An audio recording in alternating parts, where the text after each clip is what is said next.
Bien-aimés du Seigneur, bonjour. Dans l'évangile de Jean, chapitre 10, au verset 10, le Seigneur dit: le voleur ne vient que pour dérober, égorger et détruire. Moi, je suis venu afin que les brebis aient la vie et qu'elle soit dans l'abondance. Je suis le bon berger. Le bon berger donne sa vie pour les brebis.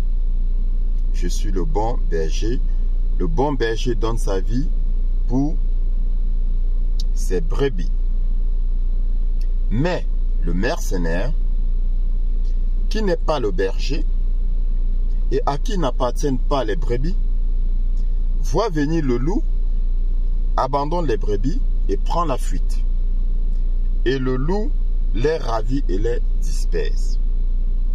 Le mercenaire s'enfuit parce qu'il est mercenaire et qu'il ne se met point en peine des brebis. Il s'en fout des brebis. Je suis le bon berger. Je connais mes brebis et elles me connaissent. Comme le Père me connaît et comme je connais le Père, et je donne ma vie pour mes brebis. Par ailleurs, qu'est-ce que le Seigneur dit? Il dit que celui qui entre par la porte est le berger des brebis. Le portier lui ouvre et les brebis entendent sa voix. Il appelle par leur nom les brebis qui lui appartiennent et il les conduit dehors. Lorsqu'il a fait sortir toutes ses propres brebis, il marche devant elles et les brebis le suivent parce qu'elles connaissent sa voix. Les brebis connaissent sa voix. Les brebis connaissent la voix du berger. Le Seigneur dit: je suis le bon berger. Je suis venu pour que les brebis aient la vie et qu'elles soient dans l'abondance. Je ne suis pas le mercenaire. Le mercenaire ne pense qu'à lui. Quand vient le loup, le mercenaire s'enfuit. Bien-aimé du Seigneur,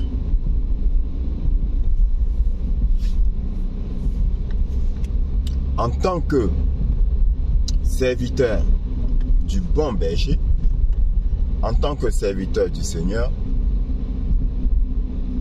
nous ne sommes pas des mercenaires. Nous ne sommes pas des mercenaires. Nous sommes les gardiens des brebis du Seigneur, les guides des brebis du Seigneur. Si le loup vient, nous allons combattre le loup. Nous n'allons pas fuir.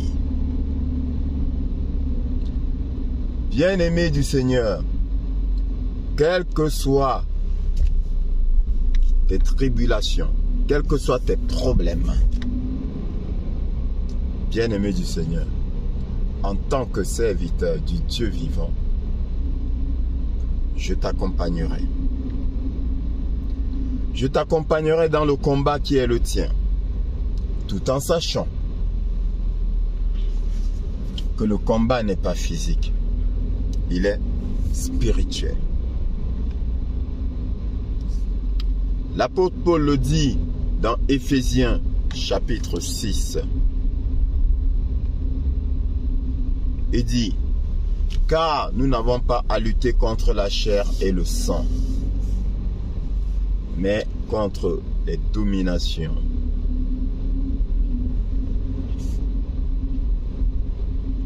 contre les esprits mauvais, dans les lieux célestes, dans les lieux élevés. Je résume. Le combat, bien-aimé, n'est pas physique. Le combat est spirituel. Celui qui combat de façon physique a perdu le combat. A d'ores et déjà perdu le combat. Nous ne combattons pas les hommes. Nous combattons les esprits. combat est spirituel.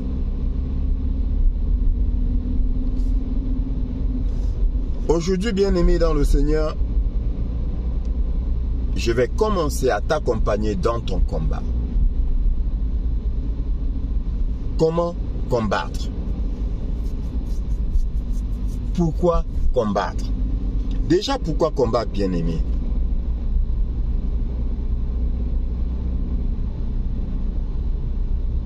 Tu combats parce que tu as besoin de vivre. Tes enfants ont besoin de vivre. Ta famille a besoin de vivre et d'avoir une bonne vie. Le Seigneur dit, je suis venu donner la vie. Je suis venu pour que mes brebis aient la vie. Et qu'ils soient dans l'abondance.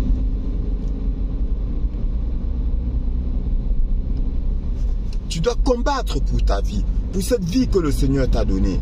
Tu dois combattre pour la liberté que le Seigneur t'a donnée. Tu dois combattre, bien-aimé, pour être dans l'abondance promise par le Seigneur.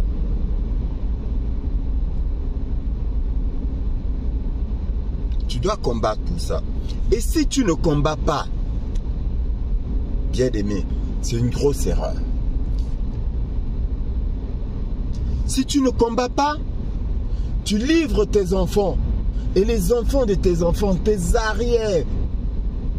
petits-enfants, petits-enfants, tu les livres aux démons. Tu les enchaînes et tu les livres aux démons. Tu dois combattre. Bien-aimé, ne te laisse pas faire. Lève-toi. Défends-toi. Combat. Mais pas de façon physique. De façon spirituelle. Parce que, bien-aimé, regarde. Ceux qui t'asservissent là, ils t'asservissent comment? Ils commencent par des choses mystiques, sorcelleriques.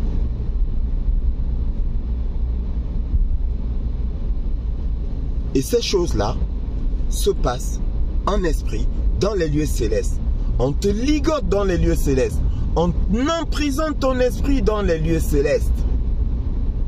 On fait de toi un esclave dans les lieux célestes. Et ça se matérialise ici sur terre. Et tu deviens esclave sur terre. Si tu n'es pas esclave dans les lieux célestes, tu ne peux pas être esclave ici sur terre. Donc, bien-aimé dans le Seigneur. Et bien-aimé du Seigneur. Libère-toi dans les lieux célestes. Parce que c'est là-bas qu'ils t'ont enchaîné. C'est là-bas qu'ils t'ont enchaîné. Arrête le combat physique. Arrête de bagarrer. De lutter contre le sang et la chair. C'est faux. C'est de la distraction, c'est de la manipulation. On est en train de te distraire. Le combat se passe ailleurs. Le combat ne se passe pas ici. Ils le savent, toi tu ne le sais pas. Et ce qu'ils vont faire,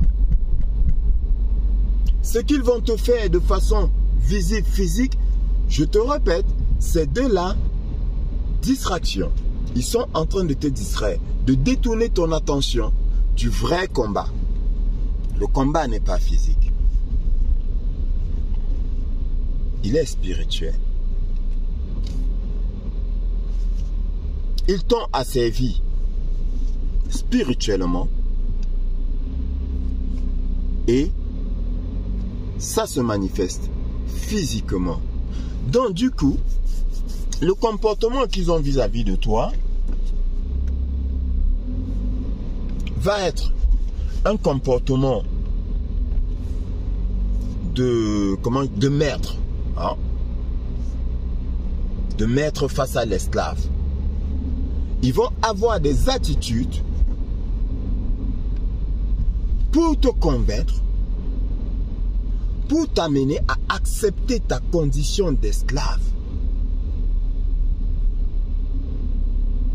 Et toi, comme tu es déjà prédisposé, parce que enchaîné à servir dans les lieux célestes, tu vas suivre, tu vas obéir. Tu vas tout accepter. Parce que tu vas te dire, c'est ma destinée. Je peux rien y faire. C'est comme ça. Je l'accepte.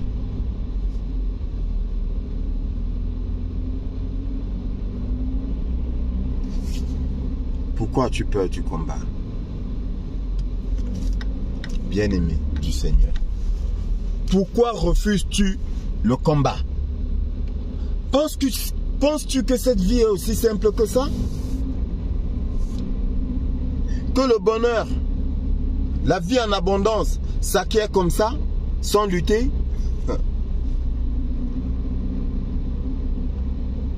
Non, bien-aimé. Tu dois lutter. Tu dois combattre pour obtenir une meilleure vie pour toi, pour tes enfants, pour ta postérité. Tu dois lutter. Nous avons lutté. Et nous continuons la lutte. Nous continuons le combat. J'ai lutté pour ma famille. J'ai lutté pour moi-même. Aujourd'hui, je lutte pour toi. Parce que je suis le serviteur du bon berger. Le loup ne me fait pas peur. Le loup vient. On va lutter.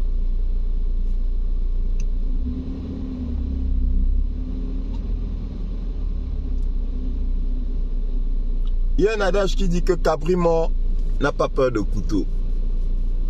Nous, en tant que serviteurs de Dieu, nous avons été crucifiés avec Christ. Nous avons déjà tué la chair. Nous avons déjà tué la chair. L'apôtre Paul dit, la mort m'est un gain. Bien-aimé du Seigneur, tant que tu ne vas pas comprendre que ton corps n'est qu'un véhicule dans lequel tu es, le vrai toi n'est pas le corps, le vrai toi est dans le corps, qui est ton véhicule.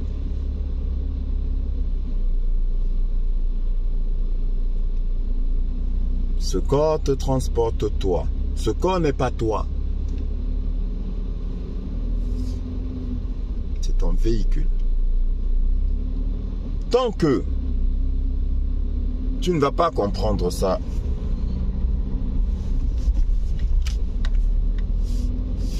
ils te manipuleront, ils te menaceront et tu tomberas dans leur piège. La mort m'est un gain, dit l'apôtre Paul. J'ai été crucifié avec Christ. Et si je vis, ce n'est plus moi qui vis, c'est Christ qui vit en moi. Fais-toi crucifier avec le Seigneur, bien-aimé. Et laisse le Seigneur vivre en toi. Et c'est lui qui mènera tes combats. N'accepte pas l'esclavage. Dieu a fait de toi un être libre. Le Seigneur s'est sacrifié pour te donner la vie, pour te donner la liberté de faire ou de ne pas faire. Et tu dois chérir cette liberté-là. Dans le respect de l'autre, bien entendu. Tu dois chérir cette liberté-là. Sinon, tu n'es rien. J'ai coutume de dire, celui qui a perdu sa liberté est pire qu'un animal. Bien-aimé. Celui qui a perdu sa liberté est pire qu'un animal. Ne vous laissez pas traiter comme des animaux. Même les animaux se révoltent.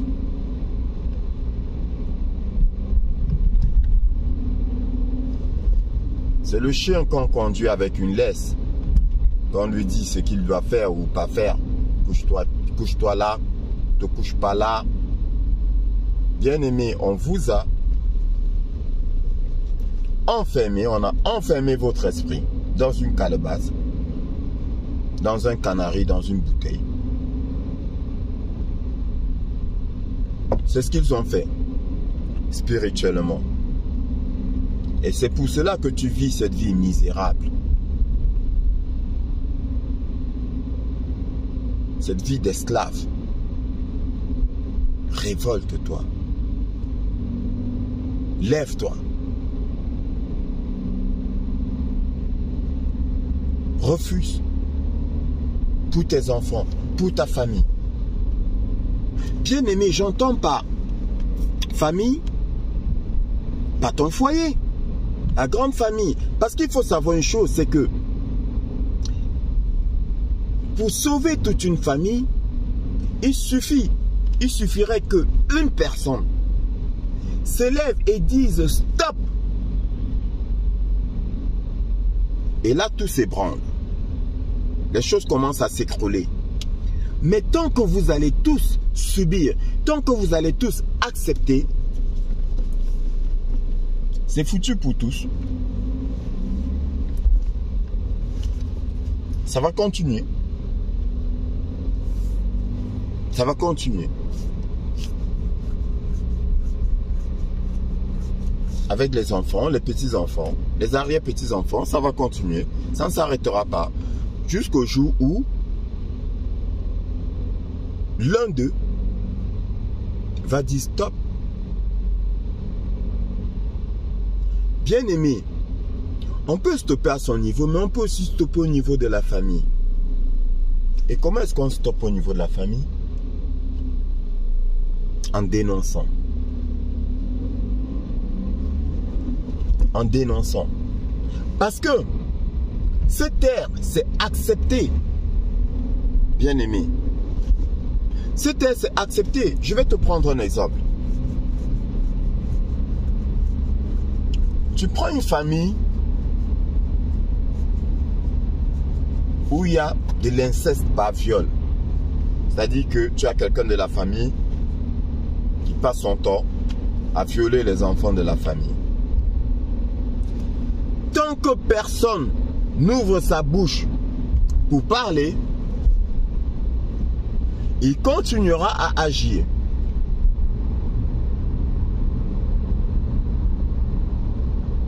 Tu es au courant, tu as la certitude, la confirmation qu'il le fait, mais tu ne le dis pas, il continuera à agir. Parce qu'il n'a pas touché tes enfants, tu te dis, oh, ça ne me concerne pas. Détrompe-toi. Le diable est très fort. C'est le jour où il touchera à l'un de tes enfants que tu comprendras ton malheur. Alors, ce violeur incestueux, parce que personne ne le dénonce, va continuer à agir dans l'ombre. Parce que pour lui, il est caché. Il va continuer à agir. Et cet esprit malin qui est en lui, il va le transmettre à certains parmi ceux qui l'abusent. Et voilà comment ça va se propager dans la famille. Il va le transmettre à ses enfants, au moins à l'un de ses enfants. Ça, c'est une certitude. Au minimum à l'un de ses enfants. Qui fera la même chose que lui. Qui continuera ses œuvres, ses mauvaises œuvres.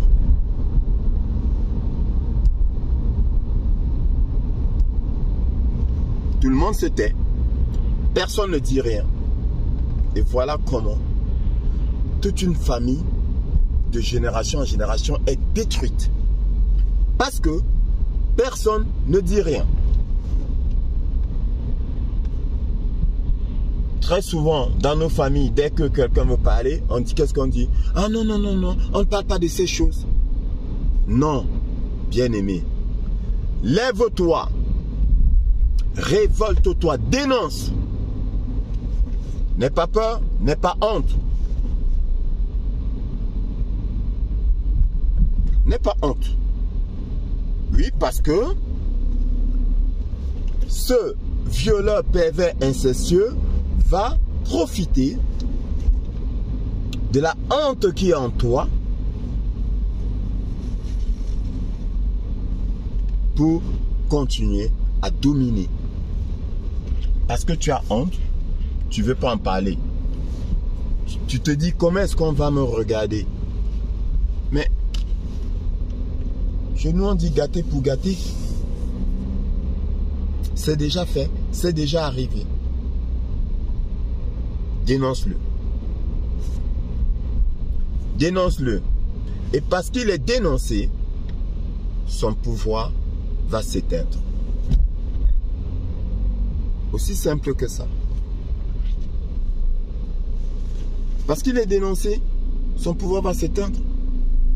Puisque les familles lui fermeront la porte, on n'enverra plus les enfants en vacances chez lui ou séjourner chez lui. Plus personne ne lui ouvrira sa porte. Et il ira loin de vous, chercher d'autres proies. Jusqu'au jour où il touchera au mauvais mouton. Parce que, comme disent les Ivoiriens, les moutons se promènent ensemble, mais ils n'ont pas le même prix. Il y a des moutons qu'on ne doit pas toucher.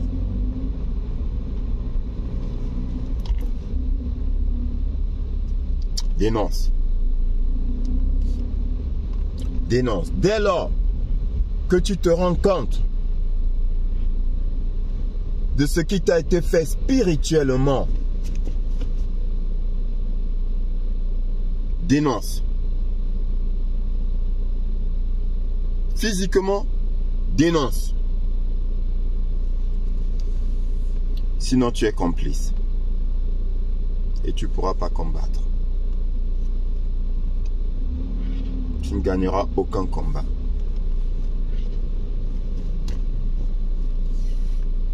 Ne renonce pas à la lutte. Ne renonce pas au combat. Comment combattre, bien-aimé du Seigneur?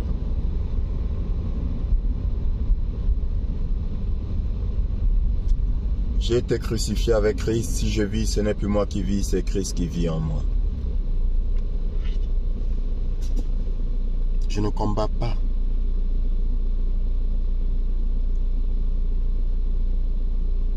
Le roi ne combat pas. Ce sont les soldats qui combattent.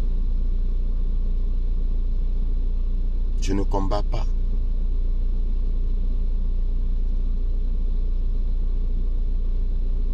Je demande aux anges guerriers de combattre pour moi. Et ils combattent pour moi parce qu'ils sont là pour moi. En tant que fils du roi des rois, ils combattent pour moi parce qu'ils sont là pour moi. En tant que bien-aimé du Seigneur, ils combattent pour moi parce qu'ils sont là pour moi. Je mets ma foi en Dieu. Je mets ma foi en Christ. Je dors et ils combattent. Ce n'est pas à toi de combattre, bien-aimé. C'est le Seigneur qui doit mener tes combats. Je dors, le Seigneur mène mes combats. Je me réveille. Je sais qu'il y a eu une grosse bataille. Mais je dormais. Bien-aimé, si tu combats, si tu te rends compte que c'est toi qui combats, inquiète-toi. Le seul combat que tu dois faire, c'est dans la prière. Demander pardon à Dieu pour tes péchés, confesser tes péchés, renoncer à tes péchés. Bref, purifier ton cœur et demander à Dieu. Et là, le Seigneur opère pour toi. Il envoie ses anges qui combattent pour toi. Pendant que tu dors, les anges l'ange de l'Éternel veille sur toi et ton ennemi ne peut t'approcher. Invoque le sang de Jésus sur toi, bien-aimé, et sur ta famille. Et ils ne pourront pas te toucher. Le Seigneur fera de toi une flamme de feu et ils se brûleront s'ils veulent te toucher.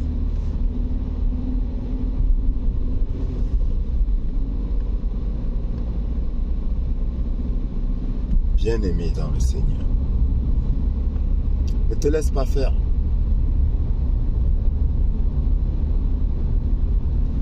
Sois dans la vérité. Et en étant dans la vérité, tu vas te présenter devant le tribunal céleste et tu vas exiger qu'on te libère, qu'on te restitue tout ce qu'on t'a volé. Et ils seront obligés, je dis bien, ils seront obligés d'obéir, d'obtempérer. Mais au préalable, il faudrait que tu prennes conscience. Il faudrait que tu prennes conscience de la vérité, de ce qui s'est passé dans ta vie. Que tu prennes conscience du pouvoir que le Seigneur t'a donné. Et que à partir du mandat qu'il t'a remis, tu iras revendiquer. Qu'on te libère et qu'on te restitue tout ce qu'on t'a volé. Devant le tribunal céleste. Et cela sera manifesté sur terre.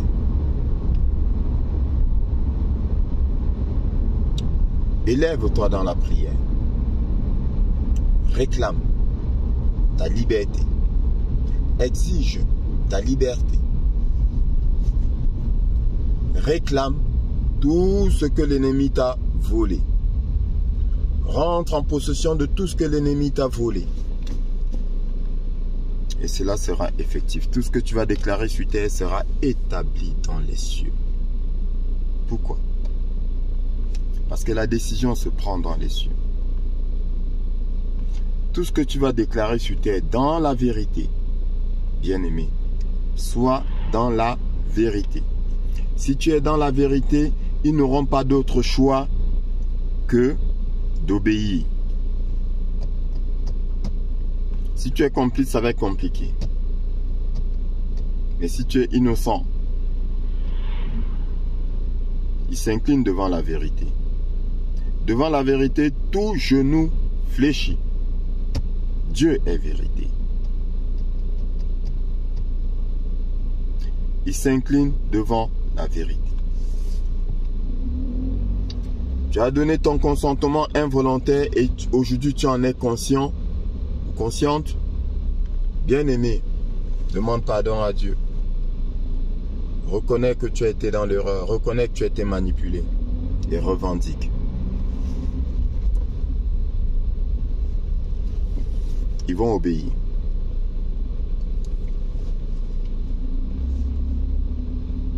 Je vous ai donné le pouvoir de marcher sur les serpents et les scorpions ainsi que sur toute la puissance de l'ennemi. Le Seigneur dit, je vous ai donné le pouvoir. Je vous ai donné ce pouvoir-là de marcher sur les serpents et les scorpions ainsi que sur toute la puissance de l'ennemi. Il nous a donné le pouvoir de commander les esprits mauvais. Tu dois commander, tu as le pouvoir de commander les esprits mauvais, de les chasser.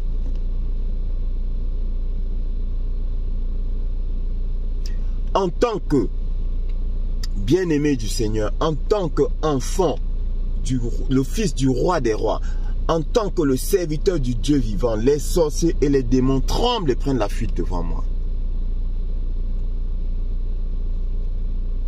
Parce que Christ vit en moi. Le Saint-Esprit est en moi. Et il met en fuite tout esprit mauvais. Là où je suis assis, ils ne peuvent pas accéder.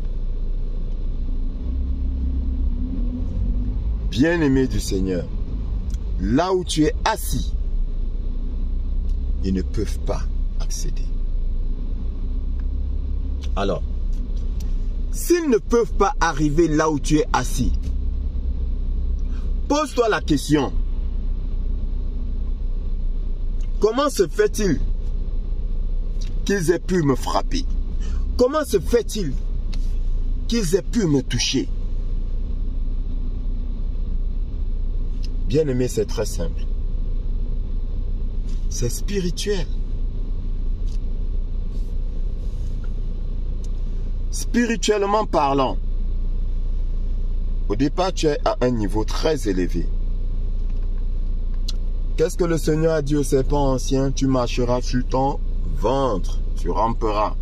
Il est à un niveau très bas. Il ne peut pas s'élever, bien-aimé.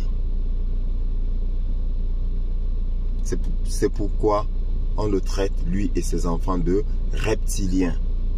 Le reptilien ne peut pas s'élever. Le reptilien ne peut pas monter. Il rampe. Pour t'atteindre, il faut que tu rampes. Donc, c'est très simple. Il t'amène à descendre à son niveau. Et là, il peut faire de toi ce qu'il veut.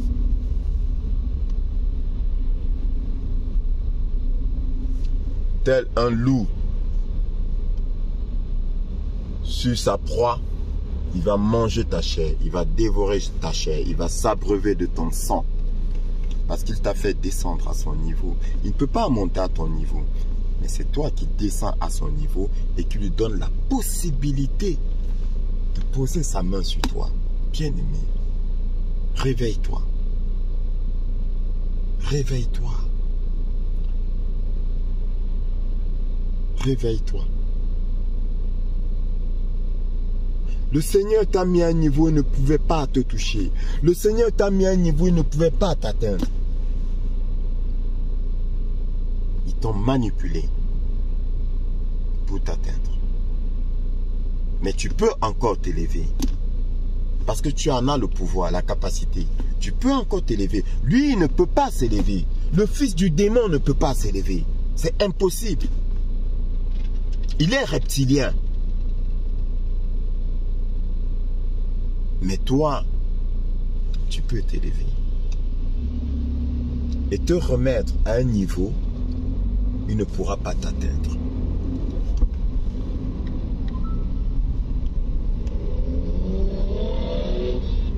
Et quand il ira encore chez le marabout, le féticheur, qu'est-ce qu'il va lui dire? Il va lui dire, il est trop loin. Ou elle est trop loin. Ça signifie quoi, bien-aimé? Ça signifie que là où tu es, lui, il ne peut pas t'atteindre. Là où est ton esprit, il ne peut pas t'atteindre. Il ne peut pas accéder à ce niveau parce que c'est impossible pour lui. Strictement impossible, bien-aimé. Mais ça, il faut que tu en sois conscient.